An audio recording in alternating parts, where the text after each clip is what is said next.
दुसऱ्या टॅबमध्ये बघा 15 वित्त आयोगाचे वर्गीकरण. आता आपण पहा याच्यामध्ये काय दिलेलं आहे की वार्षिक ग्रामपंचायत विकास आराखडा, उपलब्ध होणारा निधी व त्याची विगतवारी आपण याच्यामध्ये तयार केलेली आहे. ठीक आहे.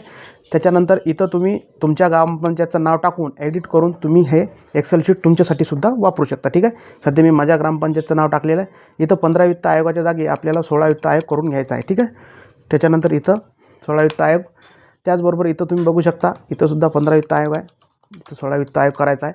त्याच्यानंतर इथं बघा खाली तुम्हाला ऑप्शन दिलेला आहे की प्रत्यक्षात प्राप्त होणारी रक्कम म्हणजे 100% जी रक्कम आपल्याला प्राप्त होते ते तुम्ही याच्यामध्ये दिलेली आहे. त्याच्यानंतर इथं जर तुमच्या आराखड्याची म्हणजे माझ्या आराखड्याची जर रक्कम मी टाकली तर माझ्या आराखड्याला मंजूर होणारी पूर्ण रक्कम आणि ते सुद्धा वर्गीकरणासह याच्यामध्ये तुम्हाला एक्सेल शीटमध्ये काढून दिलेली आहे 100% आणि 120%. ठीक आहे.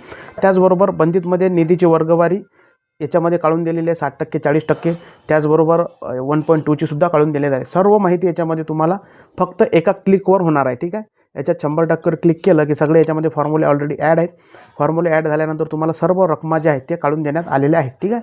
त्याचबरोबर पुढच्या ऑप्शनमध्ये जाणार आहात तो आहे ॲक्शन प्लॅन. ॲक्शन प्लॅन हा सगळ्यात महत्त्वाचा टॅब आहे आपल्यासाठी.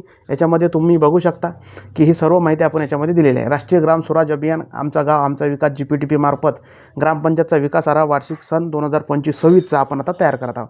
त्याचबरोबर सादरकर्त्यामध्ये तुम्ही तुमच्या ग्रामपंचायतचं नाव आणि तालुका जिल्हा टाकून हे चेंज करू शकता. हे एक्सेल शीट आहे. एक्सेल शीटमध्ये कोणत्या प्रकारची याच्यामध्ये तुम्हाला चेंजेस करता येते. त्याच्यानंतर इथं तुम्ही बघू शकता हा खूप महत्त्वाचा पॉईंट आहे. व्हायब्रंट ग्रामसभा जे आहे ते आपल्याला नक्कीच पुढच्या व्हिडिओमध्ये तुम्हाला मी सांगणार आहे की ते कशाप्रकारे थीम निवडायच्या.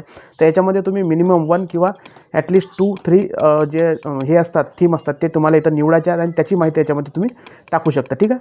त्याच्यानंतर इथं खाली आल्यानंतर तुमच्या कार्यालयाचं नाव, तालुका, जिल्हा, वार्षिक जे आहे ते सण, सरपंचाचं नाव, मोबाईल नंबर, ग्रामसेवकाचं नाव आणि मोबाईल नंबर हे माहिती जी आहे ते आपल्या ग्रामपंचायतच्या संबंधित आहे पदाधिकाऱ्यांची. त्याच्यानंतर खाली आल्यानंतर तुम्ही इथं बघू शकता की 16 वित्त आयोगाचा 25-26चा जो अपेक्षित निधी आहे जसं आपण पहिल्या टॅबमध्ये बघितलं त्याच प्रकारे आहे. ठीक आहे. तर इथं 2011च्या लोकसंख्येनुसार तुम्हाला याच्यामध्ये लोकसंख्या टाकून घ्यायची आहे. इथं ग्रामपंचायतचं जे नाव आहे ते इकडे ग्रामपंचायतचं नाव चेंज केलं की सगळ्या ठिकाणी तुमचं आपोआप ग्रामपंचायतचं नाव चेंज होईल.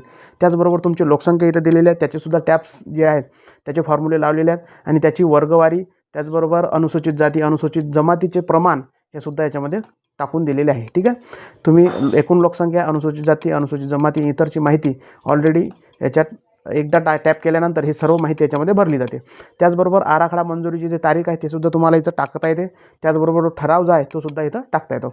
आता इथं बघू शकता तुम्ही खाली खूप महत्त्वाचा मेन आहे की याच्यामध्ये तुम्ही 0 केलं की सगळी माहिती 0 होऊन जाते. म्हणजे याचा अर्थ इथं सर्वकडे फॉर्म्युले ऑलरेडी ॲड आहेत. ठीक आहे.